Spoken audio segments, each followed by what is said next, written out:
Que Jesus nos abençoe a todos, nos inspire a cada um e que guarde-nos todos nós junto dele em paz. Eu, mais uma vez, agradeço o convite para estar aqui nesse evento, nesse Congresso Espírita de Goiás, que há um certo tempo eu já tenho vindo. E cada vez que venho, eu me surpreendo mais positivamente com o carinho com o qual as pessoas me recebem. Então, eu agradeço de antemão e pedindo desculpas por não conseguir devolver na intensidade que todos merecem esse carinho que acabam me dispensando de maneira até imerecida da minha parte. Então, que mineiramente falando, Deus lhes pague por todo esse carinho.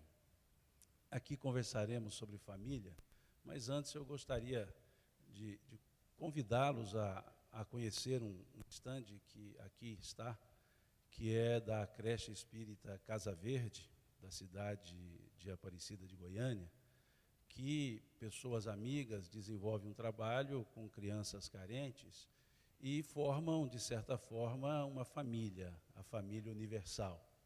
E trabalham com um projeto dos chamados anjos para auxiliar na manutenção dessa creche com as crianças. É um projeto muito interessante, se vocês depois quiserem conhecer o stand, está aqui colocado, e também, né, o site Amigos da Casa Verde, que eu acho que vale a pena conhecerem. Conheci há pouco e me encantei com o trabalho e tomei a liberdade, com a devida vênia da administração desse congresso, pedir licença para poder comunicar, né, para poder informá-los dessa atividade que eu acho vale a pena conhecer. Que Deus abençoe a equipe que trabalha nesse intento e que possam eles conseguirem, de fato, atingir o objetivo, que é cuidar dessas crianças da região, da cidade de Aparecida de Goiânia. Vamos conversar, então, um pouco sobre essa proposta que nos foi feita, para tentar respondermos ao tema, por que estou nessa família. Resumidamente, nós podemos dizer que estamos nessa família porque queremos, porque foi escolha nossa. Não interessa que posição, que papel familiar nós ocupamos, mas foi, de certa forma, uma escolha nossa. Eu digo de certa forma porque é uma necessidade nossa, escolhida ou algumas vezes até compulsoriamente indicada.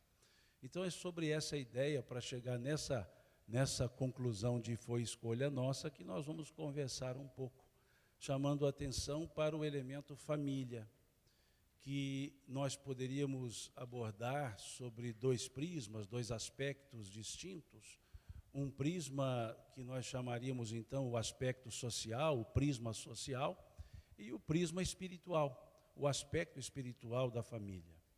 Sobre o prisma social, sobre esse aspecto, digamos que da sociedade, a família ela é um fenômeno antropológico, é um fenômeno cultural de uma necessidade nossa de estarmos em coletividade. Há uma derivação consanguínea ou até mesmo por uma opção de associação de pessoas num núcleo não consanguíneo, mas formado por pessoas afins que chamamos família. Esse é o sentido social, dentro bem da lei de sociedade, até mesmo que os espíritos trazem. Mas há um outro aspecto, que é o aspecto que nos interessa analisar, que é a família observada, olhada pelo prisma espiritual. Por essa composição que, de certa forma, antecede ao berço e sucede ao túmulo. Laços que não são materiais, laços que são vínculos espirituais, quer direto ou quer por necessidades afins. Mas são vínculos maiores do que um elemento cultural, são vínculos maiores do que um elemento antropológico. De tal forma que, quando perguntado aos espíritos, na questão 775 do Livro dos Espíritos, qual seria para a sociedade o resultado do relaxamento dos laços de família, eles responderam: um recrudescimento do egoísmo. Essa resposta, um recrudescimento, um aumento do egoísmo, nos leva a pensar, então, esse aspecto, esse objetivo, essa função do elemento família. Quando falamos em aumento do egoísmo pelo relaxamento dos laços de família, nós então entendemos que o núcleo familiar é um local para o exercício do altruísmo. Se o relaxamento dos laços de família recrudesce o egoísmo, o apertar os laços de família aumenta, recrudesce o altruísmo, mostrando-nos que viver em família é um exercício de convivência, é um exercício de doação. Ao buscar a formação de uma família, os dois que ali se colocam como cônjuges, como preceptores, esses dois são duas individualidades que se associarão para uma vida em comum. São duas individualidades que não exercerão o individualismo para exercer o coletivismo. O que nos leva a inferir que o exercício nos laços de família, a convivência em família, na verdade, forma-se um contrato de cessão. Cada um cede individualmente para que todos ganhem coletivamente. Numa estrutura familiar em que há o egoísmo, nós não temos a coletividade, nós temos o individualismo, o indivíduo. Mas quando entendemos a família como um núcleo de doação constante de todos, nós manteremos a individualidade, mas sem o exercício individualista. Cada um pensando em si, mas não somente em si, e pensando no bem comum, naquela estrutura de aprendizado comum. Por isso, essa resposta que eu até diria contundente dos benfeitores espirituais, em dizer que o relaxamento dos laços de família geraria o recrudescimento do egoísmo, o aumento do individualismo. E é importante nós entendermos isso pelo prisma espiritual, porque a família ela não é algo que se criou por vontade A ou B ou por descuido A ou B. A família, pelo prisma espiritual, é adredemente concebida, é adredemente, intencionalmente preparada para que possam os seus membros exercerem as suas necessidades reencarnatórias. De certa forma, a família começa a se organizar ou a se formar bem antes dos seus futuros membros se encarnarem. Faz parte das programações encarnatórias de todos nós.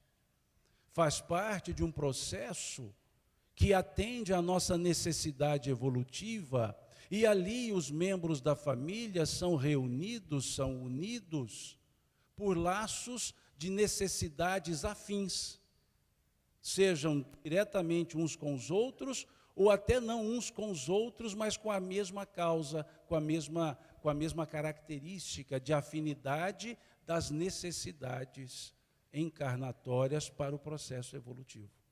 Então, a família é mais do que um núcleo social. A família é mais do que uma amostra diminuta de uma sociedade. A família é um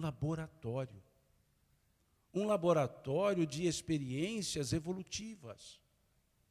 Tanto é que na questão 110 do livro O Consolador, Emmanuel nos traz, na sua maneira toda emanuelina, esse conceito para a importância da família. Pergunta-se a ele qual é, na Terra, o instituto para a educação das almas recém-chegadas. E ele responde, em outras palavras, que na Terra o melhor instituto para a educação das almas recém-chegadas ele diz assim: ainda é a família, diz ele. Vejam, ainda. Ele coloca uma função adverbial de tempo. Ainda é a família. Como que é dizer, nós temos esse núcleo que é naturalmente educativo. Não no sentido que se dá a palavra educação nas hostes, por assim dizer, acadêmicas, como um sentido muito resumido, muito restrito, muito reduzido de ensino. Educação é muito mais do que ensino. Ensino é uma parte do processo. A educação, como nos fala a própria etimologia da palavra, edultire, significa tirar de dentro. E a família é onde nós, de fato, tiramos de dentro. É onde, de fato, nós nos mostramos como nós realmente somos.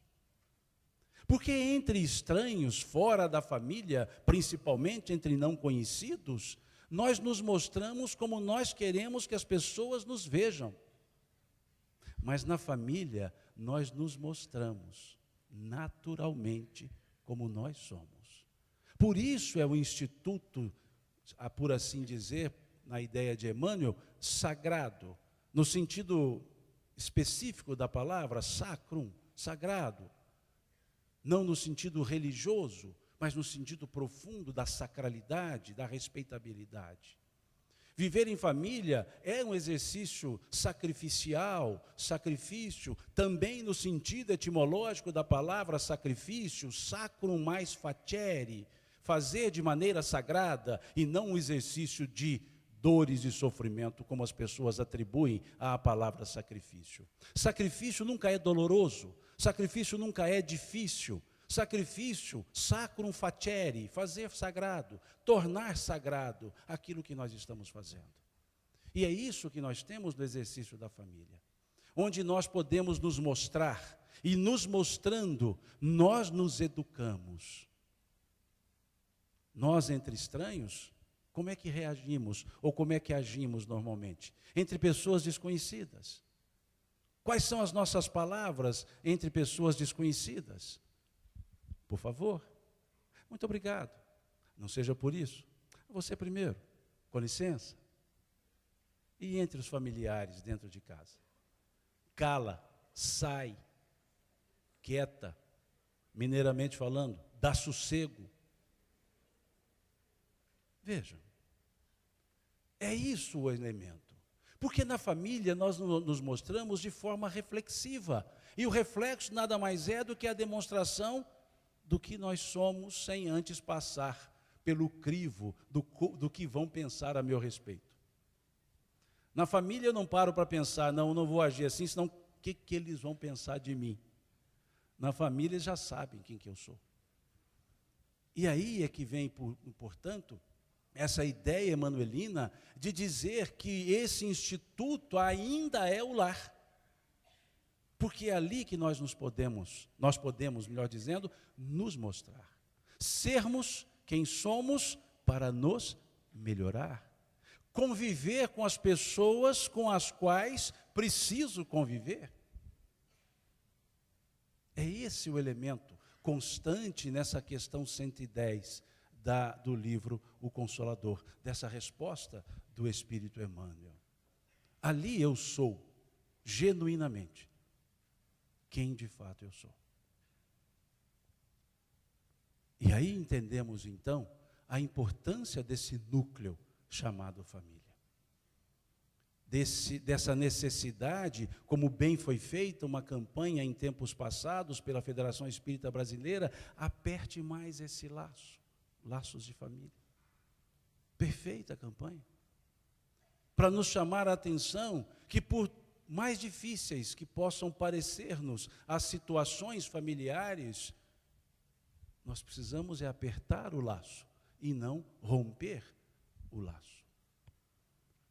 A família, nós chegamos nela, mas nós não saímos dela, porque ali criamos as vinculações espirituais, não somente consanguíneas, Temos vários arranjos familiares que podemos todos eles chamá-los por família. Não interessa se família nuclear, não se interessa se família composta, não se interessa se é família anaparental, não interessa o modelo familiar. Se é família só com o casal, se é família com os filhos sem os pais, só irmãos, ou com a ausência de um dos pais. Não interessa se é família com 2 pais, com 2 mães, não interessa. Não interessa essa família recomposta do tipo meus filhos, seus filhos, nossos filhos. Não interessa. É família. Que nem sempre nos unimos pelas comportas reencarnatórias. Nós nos reunimos por outras comportas, as comportas da adoção, que não são reencarnações diretas, consanguíneas no seio familiar, mas reencarnações por afinidade que acabam chegando e formando um seio familiar. Então não nos interessa qual é o modelo do arranjo familiar. Nos interessa qual é o motivo de termos a família. E o motivo é espiritual. E o motivo é reencarnatório. Porque todo o gênero das estruturas dos nossos campos de provas aqui na Terra são por nós escolhidos. Todos os gêneros. É o que vemos na questão 258 do Livro dos Espíritos. Quando se pergunta, o espírito no estado errante, na erraticidade, tem conhecimento das coisas que lhe sucederão durante a vida física? Vejam a pergunta. Se nós, no mundo espiritual, temos o conhecimento daquilo que vai nos acontecer quando estamos por encarnar? E eles respondem, ele mesmo, o espírito, é que escolhe o gênero de provas pelo qual quer passar, o gênero. E aí na questão 200, a resposta é maior, só estou ficando com a primeira frase. E na questão seguinte, a 259, considerando que o espírito escolhe o gênero de provas, pergunta-se, tudo então que nos acontece na vida foi por nós previamente escolhidos? Ou foi pelo espírito, conforme a pergunta, previamente escolhido? E os espíritos respondem, tudo não é a palavra. Escolhestes o gênero das provas. Os detalhes, as coisas comezinhas, são fruto do vosso livre-arbítrio, da vossa escolha. Ou seja, escolhemos um gênero, não escolhemos as espécies de provas. E família é um gênero. Viver naquela família, conviver com aquelas pessoas, com aqueles espíritos, é um gênero. Então, quando assim pensamos, nós escolhemos nascer com aquelas pessoas, formar uma família para receber aqueles espíritos, faz parte do nosso gênero de provas. Mas Simão, e escolher nascer no meio de famílias difíceis? Faz parte do nosso gênero de provas, porque posso ser eu a pessoa difícil. E é isso que está na questão 260 do Livro dos Espíritos. É uma sequência de perguntas muito interessante, da 258 até a 264, que vai tratar justamente dessa escolha das nossas provas, dos gêneros das nossas escolhas. E na questão 260, justamente nesse sentido, considerando que o espírito escolhe o gênero, pergunta-se aos espíritos, como pode, então, um espírito querer nascer no meio de pessoas de má vida? Em outras palavras, vai ser ruim de escolha, não sei aonde. Se pode escolher, ainda escolhe nascer nos piores meios? E aí eles respondem, é preciso que haja analogia para as provas. E dão um exemplo. Aquele que é dado ao instinto do roubo, para domá-lo, necessário se faz conviver com ladrões. Veja que interessante. Eu estou no meio que me leva a trabalhar com aquele meu pendor. Porque trabalhar com aquele meu mal pendor que seja, em um meio não propiciador do exercício do mal pendor, eu não vou trabalhar, porque não vou ser aguçado naquele pendor. Mas se eu estou num meio convidativo, aceitar ou não o convite, é responsabilidade minha. Temos um ditado brasileiro que diz assim, que a ocasião faz o ladrão, conhecem? Dizem, não posso afirmar, mas dizem que Rui Barbosa, quando disseram a ele esse ditado, ele fez uma ligeira correção, Rui Barbosianamente. Ele diz, a ocasião faz o furto, o ladrão nasce feito. Eu acho que ele deve ter lido sobre o processo reencarnatório, eu acho. Cá entre nós, que ninguém nos ouça.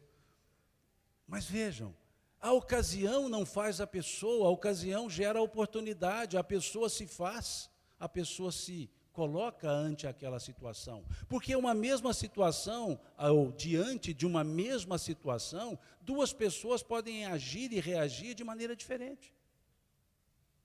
Então ele disse, a ocasião propicia o furto, o ladrão nasce feito. Ou seja, o pendor está ali, se vamos exercê-lo ou não. Então, nós estamos na família certa, com os espíritos certos, no momento certo, para fazer a coisa certa. E é aí que nós nos complicamos, na última parte. Fazer a coisa certa. Entender tudo isso. Entender quando alguém diz, naquele ápice de revolta, eu não pedi para nascer nessa família. Pediu. Se talvez até tenha implorado. Mas depois do véu do esquecimento diz, eu não pedi para nascer aqui. Pediu. Simão, mas eu pedi para me casar com essa pessoa? Sim. Em tese, sim. Eu digo em tese porque em relação ao casamento, nós temos uma análise muito interessante feita por Martins Peralva. Eu até achei interessante porque ele faz essa análise no livro Estudando a Mediunidade. E lá ele abre um capítulo sobre a família. Num livro que estuda o livro nos domínios da mediunidade. Porque esse livro, Estudando a Mediunidade, é um estudo, capítulo a capítulo, do livro nos domínios da mediunidade. E lá ele cria o capítulo Família. E vai abordar algumas questões do casamento. E ali, dentro do conceito didático apenas, que ele colocou no livro, ele nos fala que nós temos 5 tipos de casamentos. E aqui não entendamos casamento por uma instituição civil, entendamos casamento como um conjunto de uniões afetivas, independentemente se união estável, independentemente se casamento propriamente dito dentro da estrutura do nosso Código Civil. Mas ele diz que há 5 tipos de casamento. Ele diz os casamentos, palavras dele, acidentais, provacionais, sacrificiais, afins e transcendentes. 5 tipos. Ele diz que o casamento acidental é aquele casamento fruto do livre-arbítrio imediato. É o Joãozinho que se programou para se casar com a Mariazinha e no meio do caminho conheceu a Luluzinha. Ou a Luluzinha se programou para casar com o Zezinho e conheceu no meio do caminho o Joãozinho.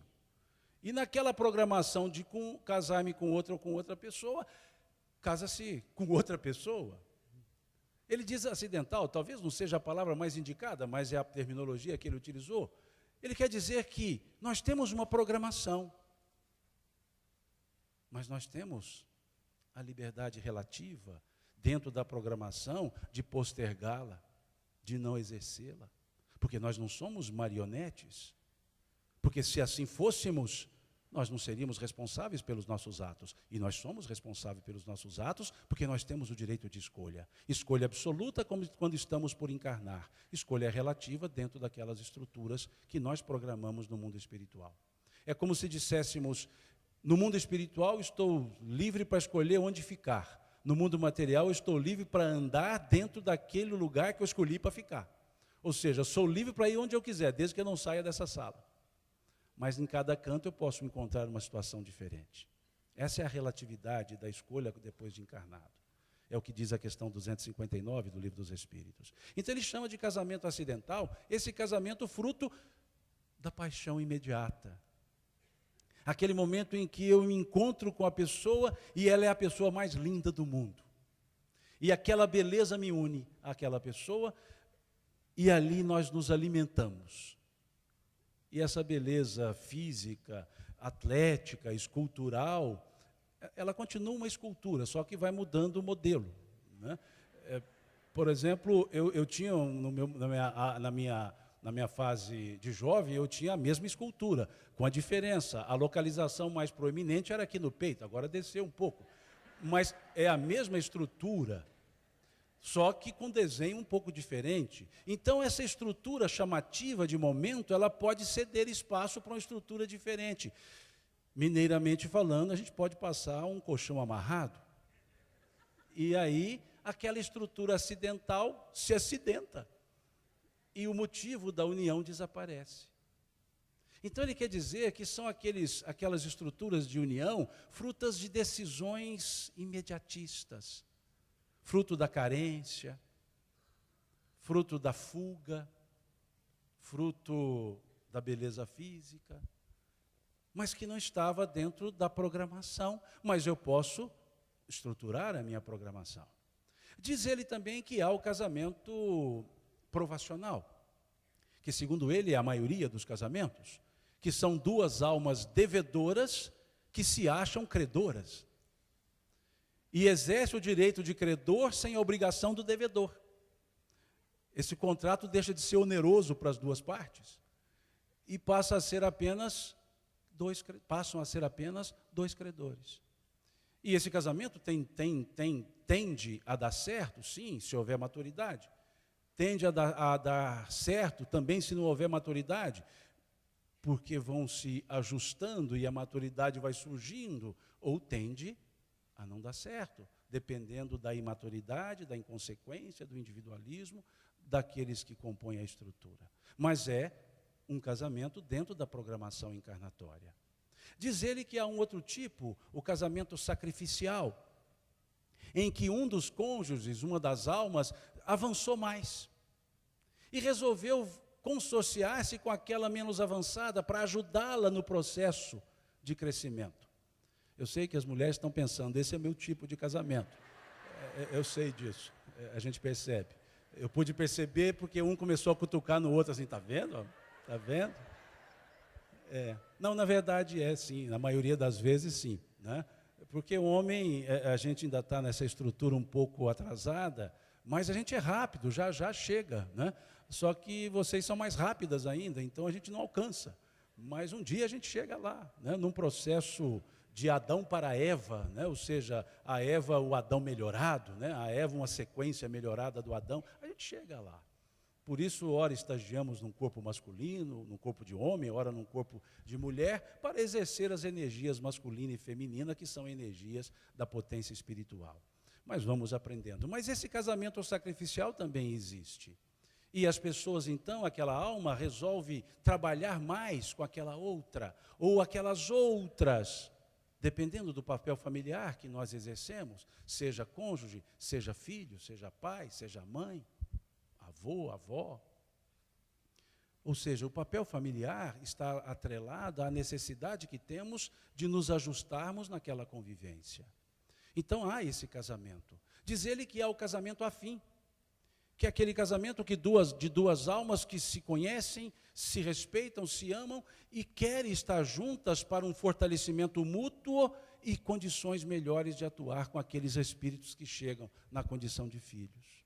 Há uma estrutura mais bem elaborada. Não há sensação de dois credores nem de dois devedores, mas de duas almas companheiras.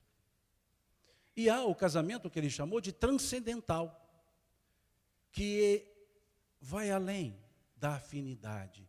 Há afinidade entre as almas, mas há afinidade maior ainda no propósito existencial. E diz ele que, normalmente, esses casamentos acabam por não ter filhos no sentido biológico, porque acabam adotando a humanidade inteira para ser filha. E ele não dá exemplo quais seriam esses casais, nominando-os, mas nos mostra que há uma escala natural. E essa escala, toda ela dentro de uma estrutura chamada família. Que é, de certa forma, um desafio, sim. Muito bem escolhido esse título para um livro do Joamar Zanolim, lá de Uberaba, um desafio chamado Família. Muito interessante a obra que ele escreveu. E ele chama justamente isso de desafio, não no sentido de estarmos sendo desafiados, o desafio existencial do nosso próprio crescimento, mas não sozinho, não apartado do crescimento das outras pessoas, que conosco dividem o mesmo núcleo familiar, a mesma estrutura espiritual chamada família. É esse o elemento. E essa estrutura, então, ela é composta por diversas posições, diversos papéis familiares. Mas em todos eles, nós exercemos um elemento só, o afeto. Toda a estrutura, todos os papéis familiares que nós exercemos, é para o exercício do afeto, que nós podemos chamá-lo, numa linguagem mais transcendental, de amor. O laço que vai se apertando, ou deve se buscar apertar, na família, é o afeto, é o amor. Mas entender bem o que é o amor. Porque nós temos um amor de doação, nós temos um amor de recepção, nós temos um amor de concorrência, nós temos um amor de compensação. Todos esses amores dentro de uma estrutura chamada família. O amor de doação é aquele amor que sai e não se preocupa em voltar. É aquele amor cuja natureza é ser dado, que normalmente é o amor dos pais para com seus filhos. Nasce o primeiro filho, pai e mãe amam. Nasce o segundo, pai e mãe amam. Nasce o 28º, pai e mãe amam. Não há limite para o amor. O pai ou a mãe não vão chegar para um filho e dizer assim, olha, eu estou te dando muito amor porque seu irmão mora fora, agora ele está vindo passear em casa, me devolve um pouquinho o amor que eu lhe dei para eu poder passar para ele. Não. O amor de doação, o amor materno, paterno, é como aquela figura da mitologia grega, a cornucópia, de onde só saía alimento, frutas. É o amor materno, só sai. Não se preocupa em pegar de volta. Se pai e mãe se sentem ou não amados pelos filhos, pouco interessa. Eles para fim de amar, eles continuam amando, independentemente se há devolução ou não. Temos o amor de recepção, que é o amor de filhos, que só recebem, e recebem, e recebem, e buscam para receber, e recebem, e se não recebem, buscam de novo, e recebem, mas não se ocupam em devolver, não na proporção do que recebem. Porque nós, filhos, não sabemos, de fato, dimensionar o que é um amor paterno e materno, senão quando viramos pais ou mães. E aí sim, nós entendemos o que é amar, e aí queremos devolver o amor aos pais, mas muitas vezes eles já foram devolvidos para o mundo espiritual. Então a natureza desse amor não é um egoísta, mas é um amor de recepção. E ama, óbvio, os filhos amam o pai, lógico que amam. Mas aquela característica de doação só dos pais para com os filhos. Ah, mas eu amo muito aos meus pais, em condição de agradecimento, em condição de devolução, mas não da natureza da doação. Vejam. E temos o amor de concorrência, que é o amor entre irmãos. Concorrentes, não são adversários, alguns até são, não aqui na região de Goiás. Alguns até são. Mas a natureza desse amor é concorrente. O que é concorrente? Concorrente, correm juntos, em caminhos separados, em caminhos paralelos, que objetivam o mesmo fim, mas cada um com o seu jeito de buscar o amor, com o seu jeito de receber o amor, cada um do seu jeito. Mas os dois amam-se um ao outro, mas nessa forma concorrencial. Se um irmão está conversando com um amigo e fala, nossa, meu irmão é muito chato. Não, meu irmão é chato, mas com gosto. Aí o amigo fala, realmente, seu irmão é muito chato. Ele olha para o amigo e fala, mas por que você está falando que ele é chato? Não, você mesmo está dizendo, oh, mas ele é meu irmão, não é seu. Quer dizer, eu posso falar, mas você não pode falar, porque eu amo o meu irmão. Só que são amores concorrenciais. Então, esse amor concorrencial, esse jeitinho que cada filho tem de ir lá buscar o amor do pai, da mãe, seja com um carinho, com um afago, seja com uma certa austeridade, mas cada um busca do seu jeito. E temos o amor de compensação, que é aquele amor que diz assim, ame-me, que eu também amo a você. É o amor conjugal. A esposa chega para o marido e diz assim, ou o marido para a esposa, ô benzinho, hoje você não falou que me ama. Você também não falou? Fala que eu falo. Me ame que eu amo. É aquele amor que precisa ser retroalimentado.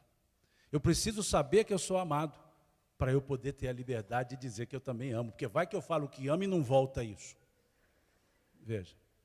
Então, todos esses são amores que estão na estrutura familiar em função da nossa necessidade reencarnatória.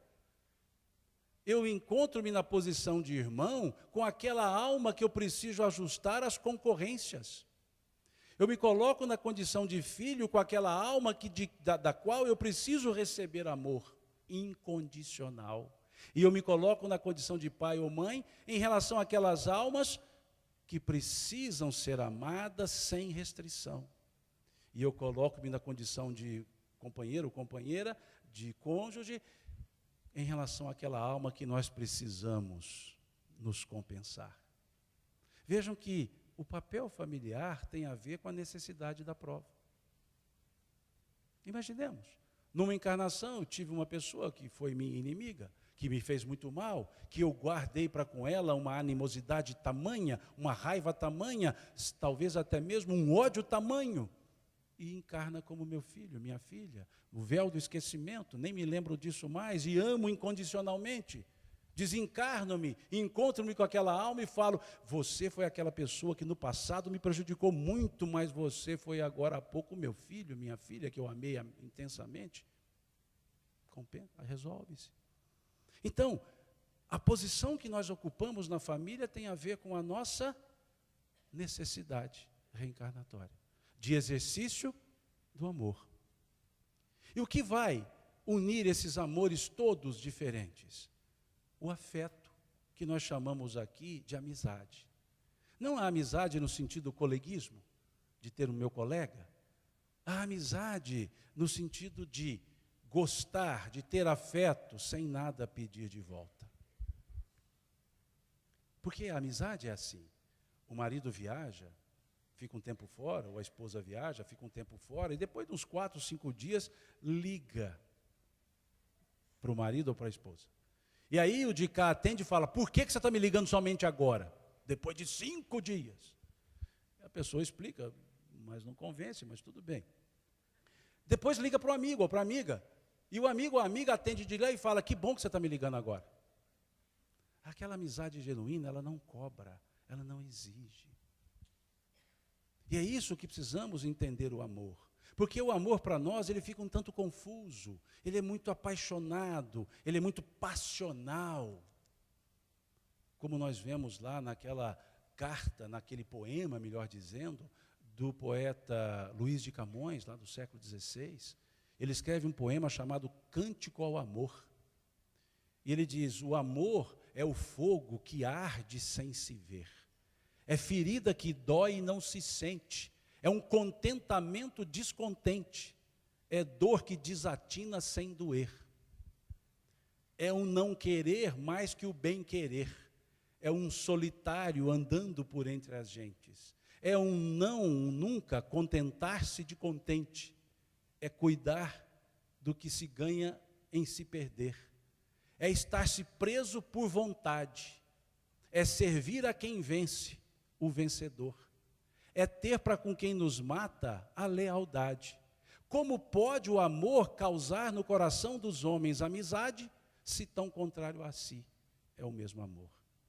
Esse é o amor material que nós dizemos sentir, confuso.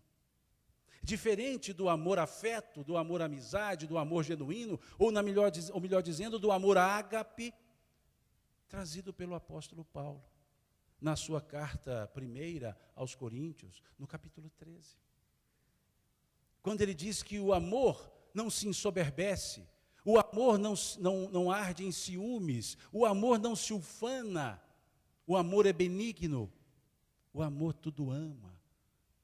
Ali é o amor sentimento. Diferente do cantado por Camões, que é o amor sensação. É o amor fíleo, é o amor estorge, é o amor eros, e não o amor ágape.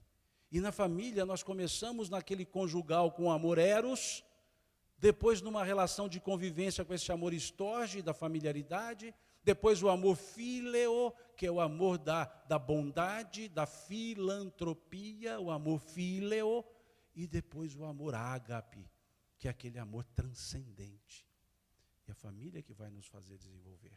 Para que saiamos ou trabalhemos com este amor sensação camoniano e com amor sentimento paulino. E o interessante é que esses dois amores, houve um poeta mais recente, Renato Russo, que juntou os dois. E criou uma letra, ou ajustou uma letra, Ctrl+C, Ctrl+V, Ctrl+C, Ctrl+V, ou seja, carta de Camões, letra, carta de Paulo, letra, e os dois ele cria, chamado Monte Castelo. E a maestria de Renato Russo nesse aspecto foi juntar os dois amores, como a nos dizer, aqui na Terra nós misturamos os dois.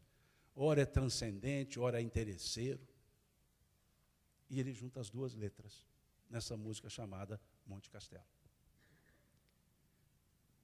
E nesse amor transcendente, ou para este amor transcendente, nós vamos nos construindo na estrutura familiar. Formando, primeiramente, a estrutura a dois, duas pessoas.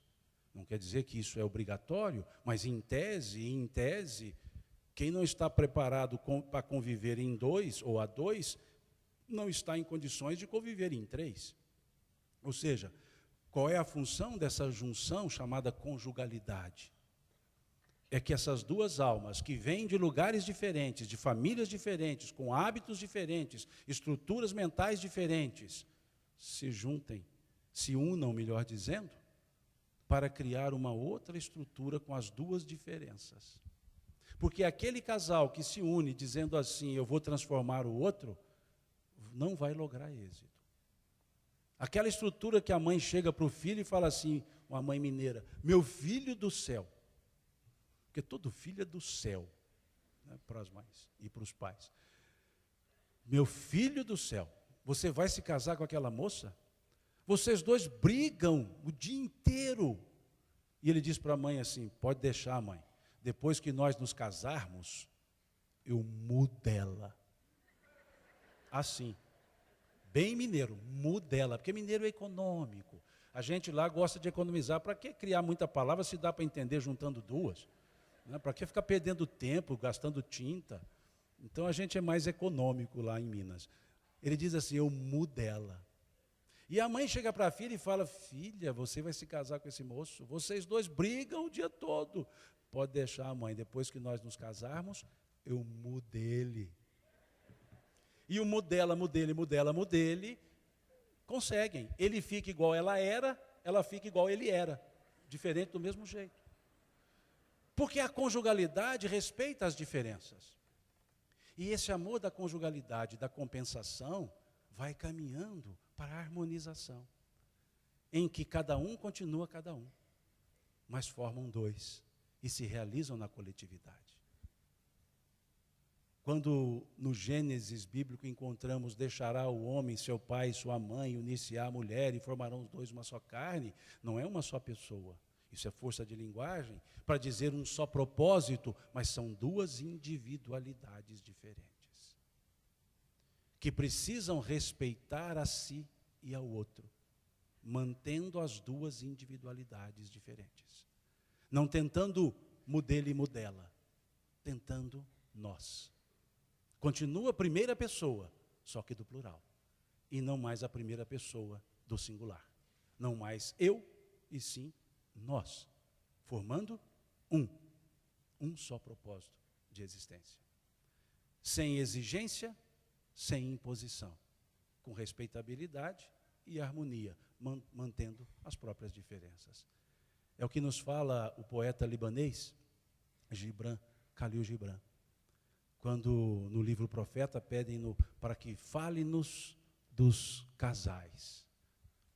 Ele diz: maridos, esposas, amai-vos um ao outro, mas não façais do amor um grilhão, uma prisão.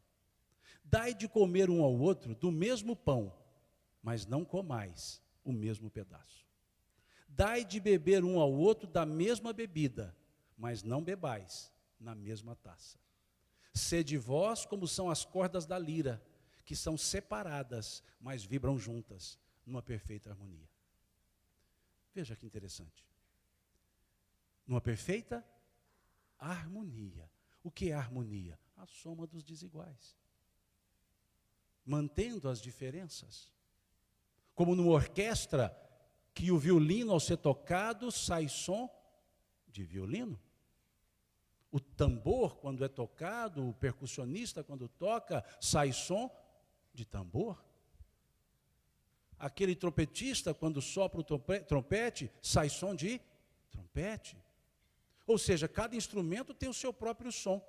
Mas se tocados no mesmo tom, no mesmo acorde, o som que se nos chega, e tocados ao mesmo tempo, o som que se nos chega é um só. Mas se observarmos, continua cada instrumento com seu som separadamente, porém harmonizados. Assim é a vida conjugal. Cada um continua sendo o que é, no sentido de individualidade, mas harmonizados para se reconstruírem os dois. Companheiro, companheira. Essa é a estrutura de convivência a dois. É um dos companheiros que adora dormir, por exemplo, na escuridão total, e a outra companheira, o companheiro gosta de dormir com uma penumbra, uma luzinha acesa em algum lugar. É o marido que adora enfiar o pão no café, e a esposa detesta essa cena. É o marido que só dorme se estiver assistindo a televisão, e a esposa detesta barulho para dormir. É a esposa que só dorme se for sob o peso de 3 cobertores, e o marido mal aguenta um virol. E vão ter que se ajustar nessas coisinhas para dar certo. Para resolver os cobertores e o virol, inventar o edredom. O café continua tendo o pão molhado nele, só que o marido molha de costa. E assim vão convivendo, lidando com as diferenças, porque o objetivo é maior do que fazê-lo comer um pão mordendo e bebendo café separadamente. Vejam, é isso que eu chamo viver em 2 para depois viver em 3. Aí sim, a chegada dos filhos. Quem são nossos filhos? Khalil Gibran, no mesmo livro, o Profeta, quando diz ao personagem, fale-nos dos filhos, ele diz, vossos filhos não são vossos filhos, são os filhos e as filhas da ânsia da vida por si mesma. Vêm através de vós, mas não de vós. E embora vivam convosco, não vos pertencem. Eu desconfio que ele leu a questão 166 do Livro dos Espíritos. Desconfio. É uma leve desconfiança. Porque é isso que está lá. Porque o Espírito não procede do Espírito. Como vemos no capítulo 8º do Evangelho segundo o Espiritismo. Cada um é um ser apartado, que nasce por vias biológicas, utilizando-se de um corpo que é com ele, com o Espírito, passa a interagir e formando um ser, mas esse corpo sim, advindo de uma outra estrutura, da combinação de 2 outras estruturas, 2 gametas, masculino e feminino. Mas a estrutura, o espírito que somos, não viemos dessa combinação gametogênica. Viemos como seres individualizados no papel de filhos. E é importante observarmos o que está no capítulo 5, no item 11 desse capítulo 5 do Evangelho segundo o Espiritismo, que escreve: o espírito frequentemente renasce no meio em que já viveu, para estabelecer novamente as relações, vejam, rompidas, de certa forma, em existências anteriores. Então, veja, o espírito frequentemente renasce no meio em que já viveu. Frequentemente. Veja que o advérbio frequentemente e não constantemente. O que nos leva ao capítulo 8º também do Evangelho segundo o Espiritismo, quando Kardec nos diz que, em regra, renascem os mesmos espíritos, mas também temos espíritos não conhecidos que também compõem a mesma estrutura familiar. Porque se fosse constantemente, nós só encontraríamos com os mesmos espíritos nas mesmas circunstâncias. Mas não. Quando há uma afinidade de provas, mesmo que não diretamente causado o rompimento, mas causada com a lei em relação à lei do amor, podemos dividir espaço na mesma estrutura familiar por afinidade de provas, não necessariamente por relação direta de animosidade ou de afinidade pretéritas. Então, o espírito frequentemente, em regra, nossas estruturas familiares são compostas por espíritos que já conviveram em encarnações anteriores e que estão ali, naquele momento, para se reajustarem em si, uns com os outros, ou um com o outro. Então, esses são os filhos que se nos chegam numa estrutura familiar. Quando vemos a questão 166 do Livro dos Espíritos, perguntando uma alma que não alcançou o progresso em uma existência, como conseguirá ou como atingirá esse seu processo, esse seu progresso, em outras palavras? E os Espíritos respondem: suportando a prova de uma nova existência. Ou seja, não deu para resolver aqui, resolvo depois ali. Esse depois entendamos que é um interregno relativamente grande ou curto, dependendo das circunstâncias. Pode ser assim rapidamente, alguns anos, pode ser rapidamente algumas décadas, pode ser rapidamente alguns séculos, pode ser rapidamente alguns milênios. Eu digo rapidamente porque somos espíritos imortais, então o que são 1000 anos, 2000 anos, para quem não tem fim? São 2000 anos. Mas para quem é imortal, tudo isso é rápido. Mas para quem está em débito, tudo isso é demorado, mesmo que dias depois. Então, nós vamos estar ali.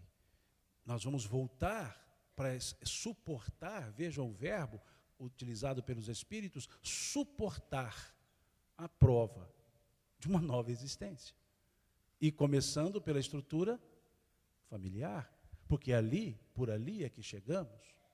E da mesma forma, então, se é para um processo de crescimento a encarnação, como vemos no Livro dos Espíritos, questão 132, quando se pergunta qual é a finalidade da encarnação dos espíritos, não é é a encarnação, o ato de encarnar, qual é a finalidade da encarnação dos espíritos? Os espíritos respondem: Deus vos impõe a encarnação com a finalidade de vos fazer progredir. Então, só temos uma finalidade de estarmos encarnados: progresso. A reencarnação ou a encarnação não tem finalidade punitiva.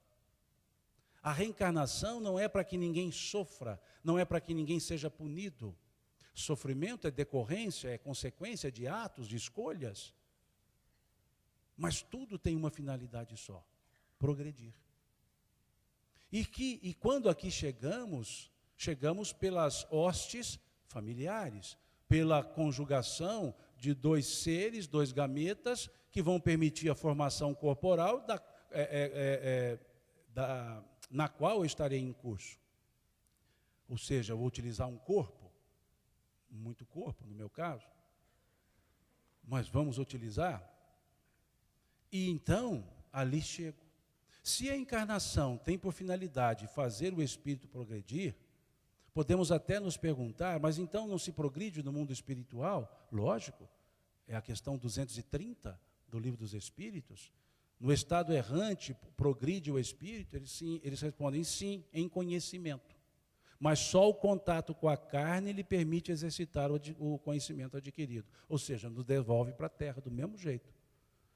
É só aqui que nós exercitamos essa nossa, aspas, liberdade. É esse ponto. E se é assim, então, se a encarnação tem como finalidade nos fazer progredir e nos encarnamos numa família, a ordem do processo encarnatório, de certa forma, também é didática. Por que eu sou o filho mais velho? Por que eu sou o filho caçula? No meu caso, eu sou o caçula, de 8. Quase que não se lembravam mais de mim. Porque entre mim e o mais velho deve ter uns 30 anos. Eu sou jovem. Mas a ordem, em tese, tem um pouco a ver. Primeiro, a condição preparada para poder estar naquela família. Mas também, por uma questão até didática, das nossas formas, que não é regra, não é absoluta, das nossas formas de educar esses filhos. Pensemos, o filho mais velho é o filho da inexperiência. É fácil você saber quem é o filho mais velho. É só você perguntar quanto tempo ele ficou envolto num cueiro. Porque o filho mais velho fica mais ou menos 1 mês, 2 meses dentro de um cueiro. Diz assim que a criança só descobre a mão depois de 30 dias. Mas é lógico, 30 dias ela está dentro de um cueiro. Ela nem sabe que tem corpo. Por quê? Porque o filho mais velho é todo cuidadoso. Os pais são todos cuidadosos, todos os dois. É o filho da inexperiência. É o filho que fica doente toda hora. É aquele que, se pensar, sequer um dia, talvez, pisar descalço no chão, a mãe fala, você vai ficar doente. O segundo está lá sujinho, andando pelo chão, ela fala, menino, você vai ficar doente. O terceiro, ela fala, tem mais um, está por aí. Mas o primeiro, não. É aquele filho da inexperiência. Então, ali é uma relação um pouco mais até madura de contato.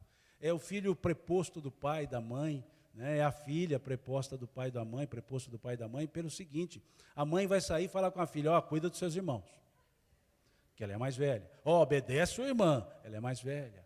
É o filho ou a filha que mais tempo ficou sozinho com os pais, porque depois do segundo já tem o primeiro e assim acabou. Então aquele não está lá sozinho mais tempo. Em tese, não é regra. Em tese, é um filho esforçado.